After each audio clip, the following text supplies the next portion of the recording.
You're listening to The Dating Den with dating and relationship badass and best-selling author Marni Batista. Every week, you'll get the raw truth from top experts and real people on the important dating, sex, and relationship issues you want to know about. So if you're ready for true talk that's authentic and unfiltered, and you're not afraid to be called out on your stuff, then you're ready for what's next. Welcome to The Dating Den, episode 88 with Nicole. Why being smart is never enough to help you stop dating the bad-for-you guy. Ladies, welcome into my beautimous dating den. It's very exciting here in the dating den today. My kitchen is almost done if you've been following along or if you just randomly listen to this episode. I haven't had a kitchen in 3 months, and so I'm feeling really sassy today because I'm getting my kitchen back on Friday. So that's what's going on in the den. But more importantly is the fact that Nicole has decided to venture into the den this afternoon because she wants to move on from a guy who is just not that into her. And I know for so many of you, this is just a massive issue. And we're going to have Nicole tell us all about it. But basically, this has been going on for over a year now. And she wants to be able to gracefully move on. She wants to move forward. And the bottom line is when she filled out her application, she was like, I want to be with someone who I can have a future with. She's sort of done with the let's see how it goes week to week. So she has a serious goal and wants to actually be able to move past this relationship that isn't serving the vision for really what she wants in her life and who she really is out in the world. So Nicole, welcome into the den. Thank you so much. I'm so excited to be here. I'm so excited that you volunteered. That's always awesome. And I know that every single person who's ever been a guest on the show, I get tons of emails and comments about how you showing up here pays it forward and helps someone else. So I just want to acknowledge you for doing that. So let's talk about your crush. So lay the scene out for us. So it's been going on for a year. Where did you meet him? And how do you know he's not that into you? So I met him at the gym, which is pretty much where I've met anyone that I've dated. And initially I had a crush on him and I threw out a couple things. Oh, maybe we can go hiking. And he, oh, I'm busy that weekend and no follow-up, like maybe another weekend. So I got the hint. Okay, he's not interested. He's got a girlfriend or something. And then when I started dating someone else, all of a sudden he was very curious about who this person was, and would constantly check in. And when that ended, he wanted to see me. He wanted to go do something with me. And so we went on a day trip with some other friends. It ended with, oh, we should get some drinks. Okay. And then that went on for 3 weeks of him canceling, and me being like, it's okay. And then it turned into nothing. And then as soon as I got the hint then, okay, he was interested, but now he's not. And then I start dating someone else and he shows back up again. And now we're at a point where we have been seeing each other, but more, staying over at each other's houses. And he seems to he shows up when he wants something from me, but he doesn't show up when I need something or I want to do something. And so I know that there's obviously no long-term potential there. If he was really interested, he would want to be around me all the time, not, on a random Wednesday night kind of thing. So when you say he shows up when he wants something from you, like, what are the varieties of things? Like, is it just sex? Is it sex? And can you help me solve a problem? Can you pick something up for me? Do you want to just grab dinner? Like, what do you feel like he's doing that is in the taking realm? I mean, it's mostly just sex, but it's also, small favors. Oh, can I borrow this from you? Oh, can you help me with this problem? But it's hard. He doesn't necessarily reciprocate when I have an issue that I need help with. And I haven't asked to borrow anything from him, but he's borrowed a lot of things from me that he still has. And so it's just, I feel like I give and I give and I give and he takes, and there's really no flip to that. Yeah. So when that happens, like, let's just say, like, well, let me ask you this. When does it hurt the most? Is it when he comes over to have sex? Is it after he leaves? Is it when you're just thinking about him at the gym? Like, when does it hurt the most? I think it hurts the most when I ask him to do something that is not sex or me doing him a favor. So more recently, I asked him to go on like a day trip with me, which he took a really long time to respond to me about. And his first response was, "Oh, I think I might be busy that day." And then I replied, "Oh, okay, that's all right. If you're busy, I'll invite someone else." And he goes, "Oh, no. Like, I can make it work." And then as it's the week leading up to this day trip, I didn't hear anything from him. And he was especially distant. And I ended up inviting one of my girlfriends, and we went, we had a good time, and he never said anything. So I think it's when I put myself out there to do something more, to be something more, and he flounders, that it really hurts. That's also when when my friends hear the most about it as well. When I'm reaching out to them, like, what should I do? Should I follow up with him? Should I remind him? In that situation, we just the collective decision was, don't remind him. It's on him. He agreed to go. And he really let me down, and that hurt me a lot. So when you're in that space and that energy of like making the outreach, what's the conversation that happens in your mind? In my mind, it's first, how important is this to me? Because I think most of the time when I'm going to make that outreach, I expect him to decline, just because that's been the pattern. Okay. Is that he's busy, he's out of town, he's got something else going on, he has to be up early in the morning. So when I reach out, I expect that he's going to say no and have some excuse. Or if he does agree, then he'll back out at some point. Okay, so let's like go deeper into the moment. So let's do the day trip, just because that was the most recent example. So when you're thinking, I want to go on this trip, what is underneath? Because before you even ask him, and you know that you expect him to say no, what are you what's the feeling that's going on for you in that moment? The feeling for me, and I really thought hard about it on this last outreach, was, okay, I want to do this and I want to go with somebody else. And in my heart of hearts, I wanted him to go with me. So that's why I took some time to think about it. I decided I wanted to ask him. I'd be upset at myself if I didn't. And so I think that's what really goes into it. Okay. So are you ready for me to kick your ass now? Okay, because this is super normal, by the way. So I asked you a feeling question, right? Like, what are you feeling when you have this idea and you decide to reach out? And what you did was give me an intellectual answer. Okay. Right? Okay. Because in your brain, you're like, it's almost like, that's mine and I want it, right? Or, right, it's just something that you want. But before you have to want something, there has to be a feeling. So I always do feelings 101, the basics. So in that moment, are you feeling sad, mad, glad, like happy, excited, scared, shame? I think in that moment, I feel scared sending that message. I feel scared. Okay. And before you even want to invite him, how are you feeling? That's a good question. Before I want to invite him.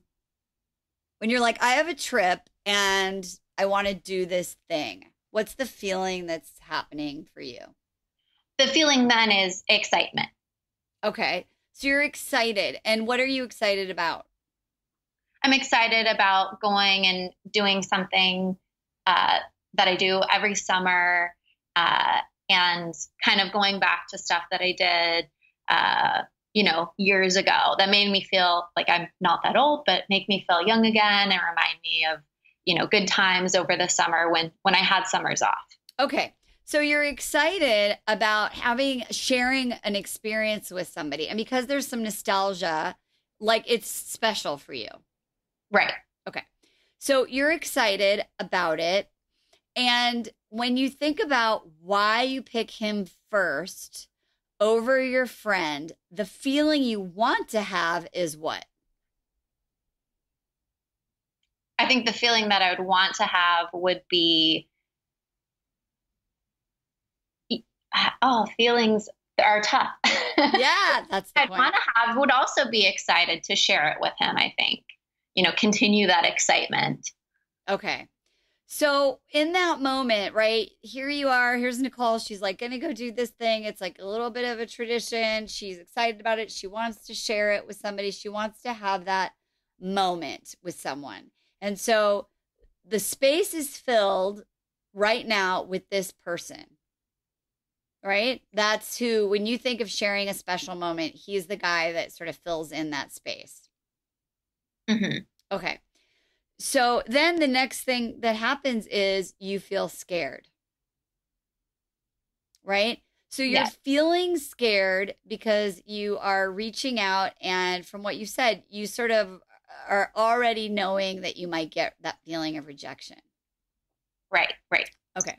So let me ask you this.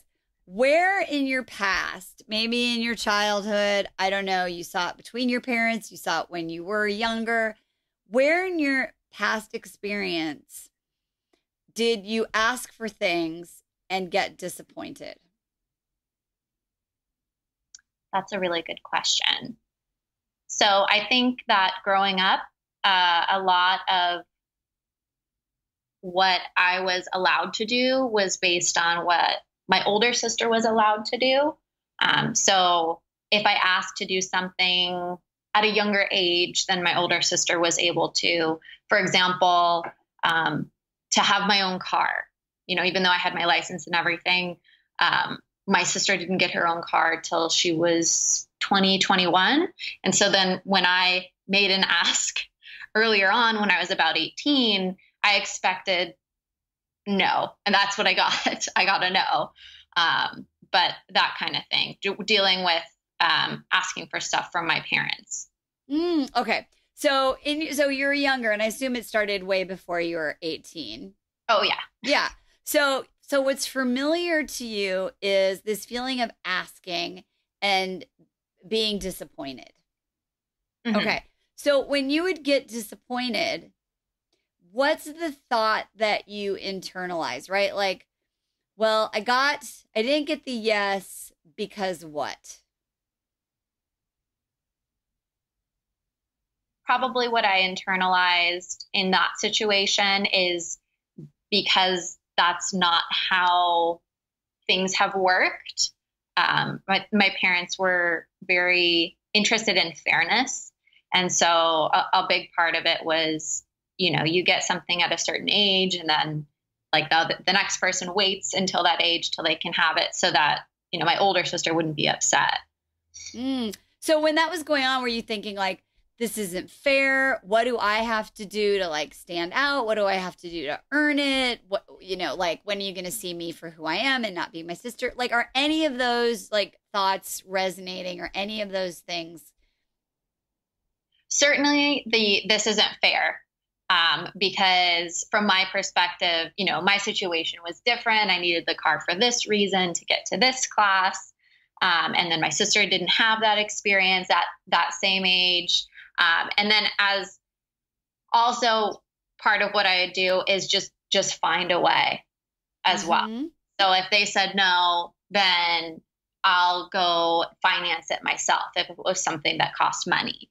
So that was the alternative, was to just feel like it was unfair, or work around it where I don't need permission and I just do it on my own. Okay, that's awesome. So when I work with people, I talk about this whole love shield thing, and it's complicated to explain here because I don't have a visual. But ultimately, it's like we have these beliefs when we're little, and we take on these roles and identities in our family that then create behaviors and actions, and then that literally impacts really our paradigm and our identity as adults, right?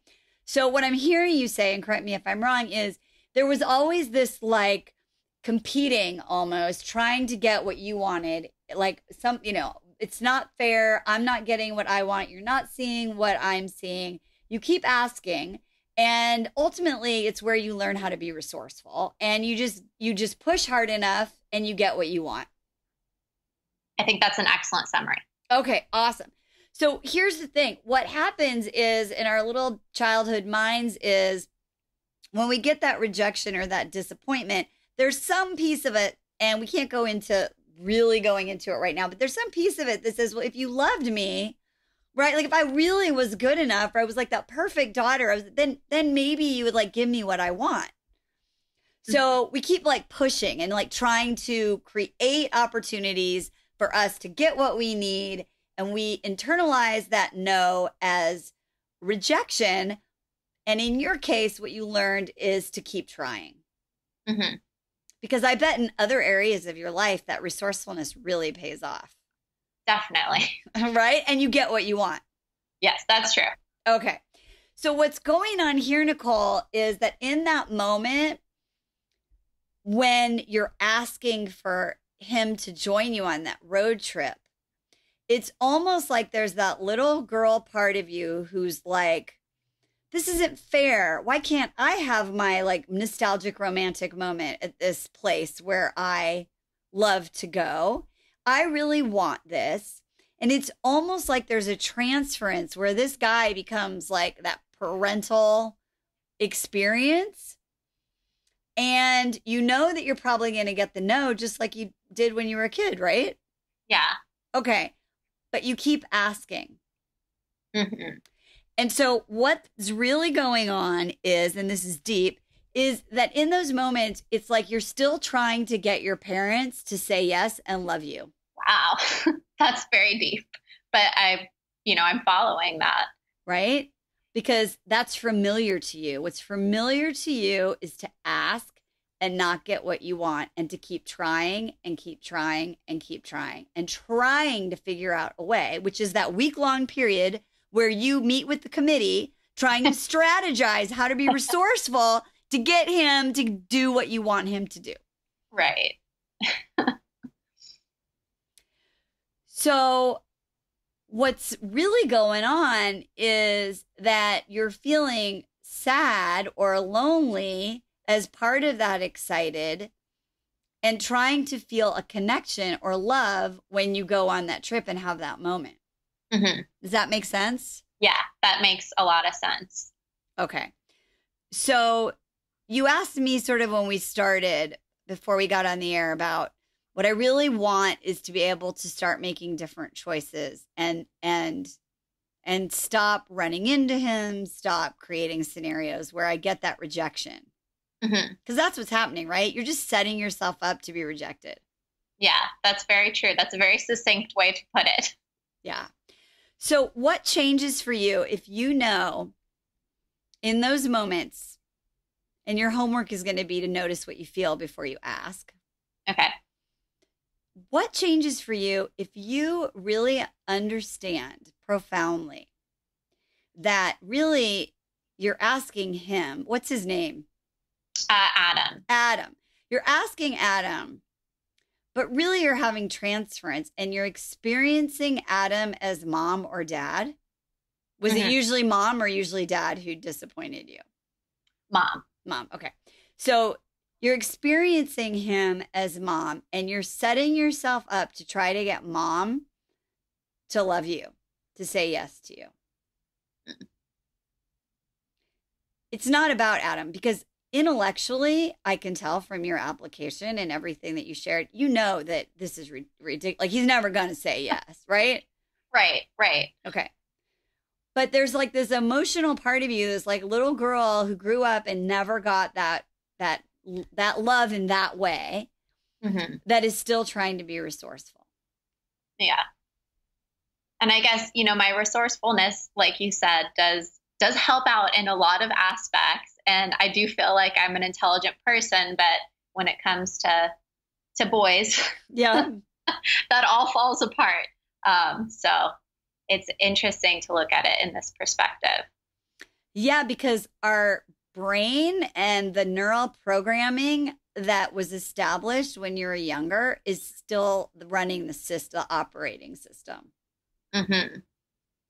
So it's almost like, and I did a whole episode, which will come out soon, around being addicted to drama. Oh, okay. Right. And so there are all these neural pathways that get formed where we get addicted, really, to that feeling of disappointment and rejection. Mm-hmm. And then when we don't have it, it feels really boring.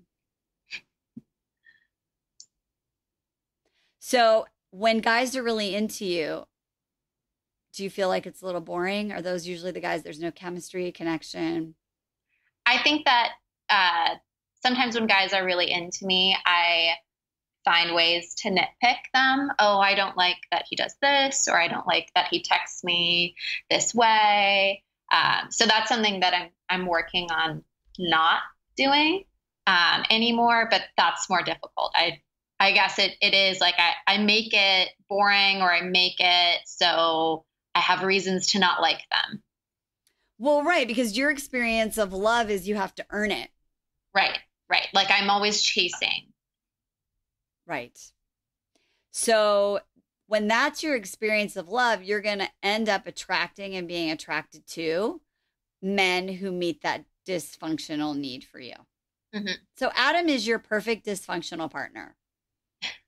He will be consistently giving you that feeling that is what's familiar to you, which is rejection and disappointment and having to earn it. And here's what's crazy is those moments when he asks you for something. Mm-hmm. What does that feel like? When he asks me for something, I feel good because, I'm usually willing or able to help him out in some way. I try to be very casual about it because I don't want to just be like, oh, yes, of course, I'll do whatever you want or need. But I feel fulfilled. I think I do like doing things for other people, whether it's, someone that I'm dating or my friends. So that feels very fulfilling to me. Absolutely. So that means so then when he asks you for something, right, you get that experience of being seen, of being important. Mm-hmm. That's right. True. Right. Which is what's not happening when you're asking and asking and asking. So the little trail of crumbs that he provides give you just enough sense of that love connection that you have, which is for you, love is expressed in giving or taking care of. Mm-hmm. Right. And so you're like, oh, this is it. And then you're like, oh, good. So this person loves me, cares about me. And then you set the system up. You get disappointed, rejected. He gives you throws you a bone. You're like, oh, this is love. I feel connected. But the bottom line is, and this is part 2, is when you look at how you experienced love as a child, was one of your parents a caretaker or a caregiver, or was love expressed in your home through fixing, solving, caring for, in that caretaking sort of way? So my mom was a stay-at-home mom, and then my dad worked full-time. So my mom really took care of everything. And reflecting back now, my mom's way of expressing love is doing things for us, like for her daughters. And then my dad expressed love more in helping with projects. I think, he was more scientifically minded and can help with homework and everything like that. So that's awesome. So, and this is really interesting. Like, if for you who are listening and you're like, oh, that's an interesting concept, go back and look at the different ways love is expressed in your childhood home. Sometimes it's like you have to be a martyr or a victim to get love. Sometimes you have to be like the broken person or the troublemaker. Sometimes the person who gets love is the one who excels the most. Sometimes the way you get love is by helping and taking care of other people, right? Like that's how it's expressed in your home.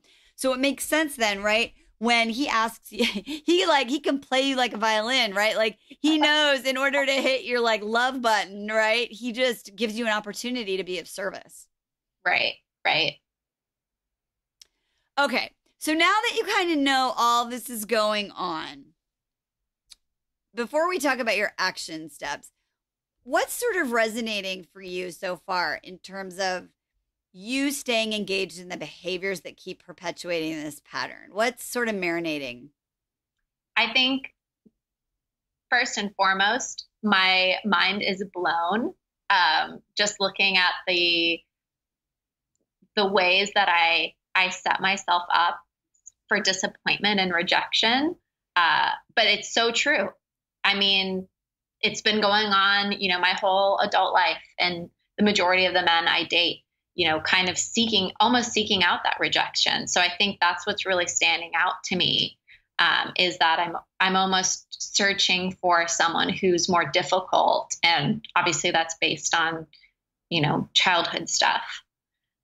So I feel like the blinders have been lifted and I can see everything for what it is. Well, yeah. So how does that support you in making new choices? Because in the end, and this is what I'm about, is like you can have awareness, you can trace shit back to your childhood and be like, oh my God, that's amazing. But in the end, it's about making different choices. So let's future pace to the next thing that you feel lonely. By the way, I want you to also presence to that. You might be excited, but also there's this feeling of lonely and a desire for connection. Right. Okay. So it's coming from that place. It's almost like a fantasy place of like, oh, well, he's the person that fulfills that connection for me. Mm-hmm. Right. Because remember, you have these little moments where he like throws you the bone. Right. And so you're like, oh, yeah, I do stuff for him. Even like saying, do you want to come with me on this trip? I will show you. Right. You're in the doing and the setting up and the planning. You're still doing stuff. Exactly. Right. Okay. So when that moment happens, I want you to really understand that the feeling is that you want, and that excitement is a feeling of connection. Okay. Okay. So number 2 is if you go, oh yeah, so I'm going to call Adam. I want you to be grounded in the present, right? And really start to ask yourself what I call high quality questions. So in the moment, how am I feeling? Okay. Lonely, scared. Why am I scared? Because Adam will probably reject me. What's really going on? Oh, I'm not even really asking Adam out. It's like I'm playing out this thing from mostly mom, or in order to get love, I would ask for stuff and then get rejected. That's what love feels like to me. Ew. That doesn't sound good. It sounds, ew, Adam, ew, you're my mom. That's weird. No. Okay. Yeah. Right? So it's like, wait, go back, Nicole. So what do I really want is connection. I want to share this weekend with somebody who cares about me, and I can talk about the old times. And yes, it'd be awesome to have romantic love, but right now there's not somebody here to fulfill that. So what I really need is connection. How can I meet that need for myself through the right person to share this with me? Mm-hmm. In which case, I think I would have to invite, I have plenty of amazing friends, female friends. So that's who should go with me and who ended up going with me on this trip. But totally. And here's the thing. So the more that you start, I call this a romantic rut, right? So it's all about choice points. So we created a choice point for you. And it's really about starting to make those different choices. The more that you do that organically, not from a place of like, oh, willpower, don't text Adam. Like that never works, right? It just never works. But you're like, oh, wow. What can I do? And this is like the bigger picture.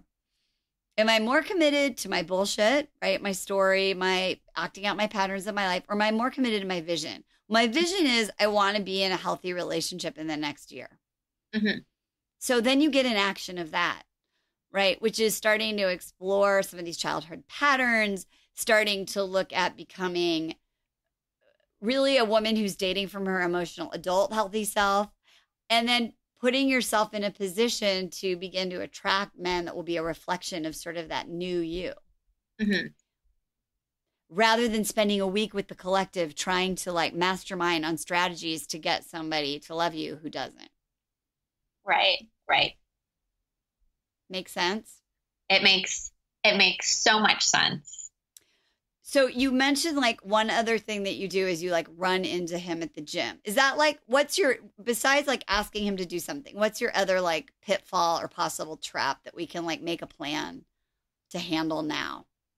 I think that in the process of running into him at the gym, I kind of let go of all the reasons I'm mad at him and just start smiling and flirting. Because that seems to be the basis of our relationship, is just, chatting and flirting when we see each other. So I think that's something else that I need a plan for, is to not like melt when I see him, essentially. Okay. So there's the obvious of like, do you know when he goes to the gym? Is there a way you can just avoid? Yeah, I think I could go at certain times or on certain days when I know that he won't be there, or when he might be busy. Okay. Because that's obviously the easiest one, because what I want you to remember, because you'll be like, oh, I just really want to go now. What you're really feeling is lonely, and you want validation and connection. You don't want Adam. You want that feeling. Right. I know that I enjoy when he gives me attention, so I can be more aware on that front. Right, because when he gives you attention, it's like he gives you the keys to your brand new car and you're 18. Right. It's a very good analogy. Exactly. You get a brand new car. Okay. But what you're really signing up for is this way that you experience love as a kid, which is rejection and disappointment. Mm-hmm. Okay. So here's why I want to leverage your ability to be resourceful. Okay. So what do you really, really want in terms of love, like your deepest heart's desire? How do you really want to feel when you're with a man? When I'm with a man, I want to feel appreciated and valued. And I like to say that, I'm not looking for my other half. I'm looking for my complement, because, I'm a successful person and happy as a single person, but I want to be with someone who makes my life that much better. Okay. Which is so clearly not Adam, by the way. That's so true. I mean, he like takes energy away from your life. Okay. Yeah. It's really exhausting, and I'm exhausted with him. Yeah, totally. Okay. So this is where we want to leverage your resourcefulness. So let's say you're feeling angsty, you're feeling lonely, you're feeling disconnected. Your brain says, I want love. And you go, oh, Adam, because really what I want love is like that rejection thing. Okay. So I want you to just start literally, I don't care if you do it 20 times a day, whenever you start to miss him or thinking about him, you're going to remind yourself what's really going on. Okay. Then you're going to put your hand on your heart and you're going to say, what is it that I really want? Appreciation, love, my compliment. And then you're going to ask your resourceful, highest self, what's my next best move? Okay. And it could be like, oh, I'm feeling lonely. I could ask a friend to go to the gym. I could text a friend instead of text Adam. I could listen to this podcast again for like the 537th time. Oh, right? I listened to this a bunch of times. Exactly. So, but the bottom line is that resourcefulness, that like, you know what, I'm going to get what I want. I want you to use that to commit to what you want instead of committing to the old way of experiencing love, which is doing things for other people and putting up with crumbs and setting yourself up to get disappointed. Okay. Because that, when you make the one simple decision, I've been talking about this all week in this office. Literally, it's about making one simple decision. I am more committed to my outcome. I am more committed to having a healthy, loving relationship, a family, connection, whatever it is that you want, Nicole. I am more committed than that than I'm committed to my story, to my bullshit, to my fear, to my angst. Okay. And I'm going to use all the resources that I got as a result of how I grew up, because we all turn the negative part of what happened when we grew up into an asset. It's kind of crazy, right? But I want to use that resourcefulness. I'm going to think of 5 other ways I can work out. I can get that need met by calling a friend. I can go online and start looking at other possible matches.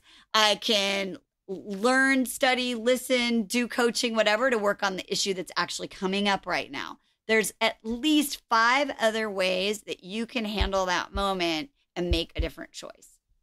Okay. I'm going to commit to this. Awesome. I love that.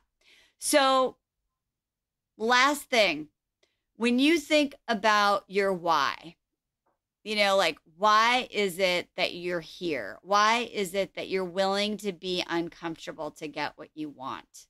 What is your why? Do you mean why I'm on the podcast right now, or why? Well, that's part of it, right? Because in order to get what you want, you always have to go through the pain of my current situation to get to the vision. Making a change is uncomfortable. It just is. It's going to be breaking patterns, new habits, feelings, all these kinds of things. So it's really important you got to have something, right, that's over there going like, well, because I want this. Right? Like, it's like you're applying to medical school. Obviously, that's going to be challenging and hard, but you want something, so you're willing to go through that discomfort. Right. And for that situation, I know that, that career is going to bring me the most joy and be the most fulfilling, even though it's difficult, and even though the job itself, once I get there, is difficult. So as far as, why I'm willing to push through the tough stuff here to clean up some of my issues with relationships is I know that there are great guys out there. And I met up with one of my exes several weeks ago, and we talked forever, and it reminded me that it isn't always that hard. Things didn't work out with him, but it wasn't hard from the start. There was no difficulties there. And so I know that it doesn't have to be as difficult as it is with Adam or other guys that I've been dating more recently, where we're just not matching up. And so I'm willing to put in the extra effort and feel the feelings and work past the behavior patterns that I've established so that I can meet the right people and find the right relationship. I love that. So when you're in that moment of like, this is so hard, I want to text him, like remember your why. Okay. I love it. Well, thank you for being here. I think we covered I think we got to where you wanted to go today. Yes, absolutely. Thank you for having me. Oh my God, I love it. You're amazing. And ladies, don't forget, please, please, please, please, please, date with some damn dignity. We'll talk to you soon. See you next time. Bye-bye.